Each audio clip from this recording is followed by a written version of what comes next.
बरसात की रात कुछ अलग थी। देवगढ़ गांव में हवाएं ऐसे गुर्रा रही थी जैसे आसमान किसी का गुस्सा उतार रहा हो।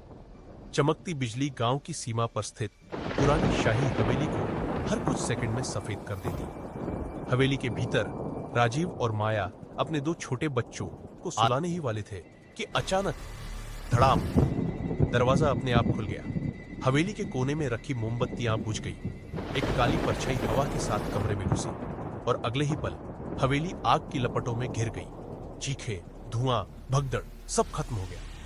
बस दो बच्चे राख के ढेर के बीच रोते रह गए। और तभी एक काली आकृति राख की धुंध से बाहर निकली। एक चुड़ैल। उसके बाल इतने लंबे थे कि जमीन पर घिसटते हुए चलते, आंखें एकदम लाल मानो अंगारे हों और पैरों की जगह मुड़े हुए पंजे। वह झुककर बच्चों को गोद में उठाती है। गांव वाले डर से चिल्ला पड़ते हैं, बच्चों को छोड़ दे। चुड़ैल की आंखें चमकी, जो कोई भी इन्हें छीनने आएगा उसका खून पी जाऊंगी। गांव वाले भाग जाते हैं। बच्चे चुड़ैल की बाहों में सो जाते हैं। चुड़ैल का नाम रागिनी था। कभी गांव की सबसे सुंदर वैद्य जो लोगों की बीमारियां ठीक करती थी। लेकिन 30 साल पहले झूठे शक में उसे चुड़ैल कहकर गांव वालों ने जीवित जला दिया था। उसकी चीख आज भी मंदिर की पुरानी दीवारों में फंसी है। अब वही रागिनी इन बच्चों को जंगल के मंदिर में ले आई। बच्चों को सच नहीं पता था। उनके लिए वह बस मां रागिनी थी। वह जंगल से फल लाती, गांव से दूध चुरा लाती, रात को उन्हें अपनी लंबी गूंथे बालों में झुलाती। मतलब जैसे कभी उसे कोई मां बनाता ही नहीं। वह खुद किसी की मां बन गई। उसकी एक ही सीख होती, इंसानों पर भरोसा मत करना, वे प्यार का मतलब नहीं समझते। अनुष्का उससे चिपक कर सोती। आरव बस देखता रहता। उसे कुछ अजीब लगता। एक दिन जंगल में खेलते हुए आरव ने देखा, गांव की एक स्त्री अपने बच्चे को बाहों में उठाए हुए थी। कभी डांटती, कभी प्यार से चूमती। आरव बुरी तरह ठिठक गया। मां रागिनी, हमें कभी ऐसे क्यों नहीं डांटती? क्या हम उसके बच्चे नहीं हैं? उस रात उसने हिम्मत करके पूछा, मां, हमारे असली माता पिता कौन थे? रागिनी झटके से पलटी। उसकी लाल आंखें और लाल हो गई। तुम मेरे हो, हमेशा से और हमेशा रहोगे। पहली बार आरव ने डर महसूस किया। आरव ने तय कर लिया, वह सच पता करेगा।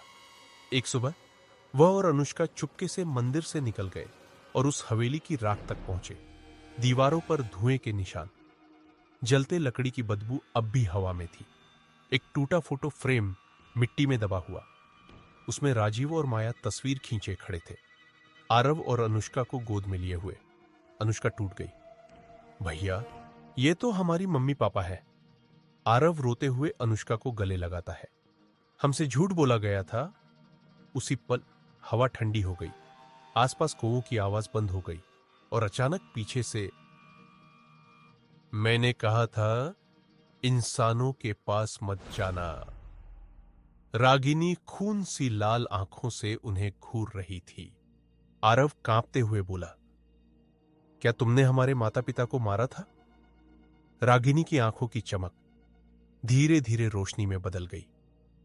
नहीं, मैं उन्हें मारना नहीं चाहती थी, मैं बदला चाहती थी। उन्होंने मुझे जिंदा जलाया था। उसकी आवाज भारी हो गई। मुझे लगा वहां कोई नहीं होगा, पर आग बढ़ती गई और रागिनी टूटकर जमीन पर बैठ गई। जब धुआं छटा तो मैंने तुम्हें देखा, राख में सिमटे हुए, नन्हे, अकेले। उसने फटी सांसों में कहा, मैं सिर्फ किसी की मां बनना चाहती थी। उसी समय ढोल की आवाज। गांव वाले आ गए थे। लाठियां, मशालें, तांत्रिक, सब तैयार। चुड़ैल बच्चों को मार डालेगी, जला दो इसे। रागिनी बच्चों को पीछे करती है। मैं तुम्हें कभी नहीं छोड़ूंगी। आरव पहली बार जोर से चीखता है, नहीं, ये चुड़ैल नहीं है, यह हमारी मां है। गांव वाले सुनते नहीं। रागिनी बच्चों को अपनी बाहों में भींचती है। मां की जिम्मेदारी होती है बचाना, चाहे अपनी जान देकर। वह तंत्र मंत्र बोलती है।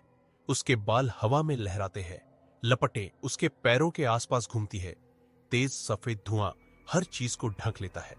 भयानक चिल्लाहटें और फिर सन्नाटा। धुआं छूटता है। गांव वाले बेहोश, बच्चे सुरक्षित। लेकिन रागिनी गायब। बस मंदिर की दीवार पर एक वाक्य उभरता है, मां कभी नहीं मरती, वह प्यार बनकर जीवित रहती है। एपिलॉग। कई साल बाद आरव और अनुष्का बड़े हो गए। लोगों ने उन्हें अपनाया, पर हर पूर्णिमा की रात जंगल में ठंडी हवा बहती है।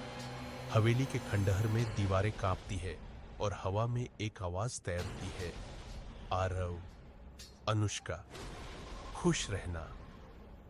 दोनों भाई बहन आसमान की ओर देख मुस्कुराते हैं, क्योंकि वे जानते हैं वह अब भी है, उनकी मां, उनकी रक्षक, उनकी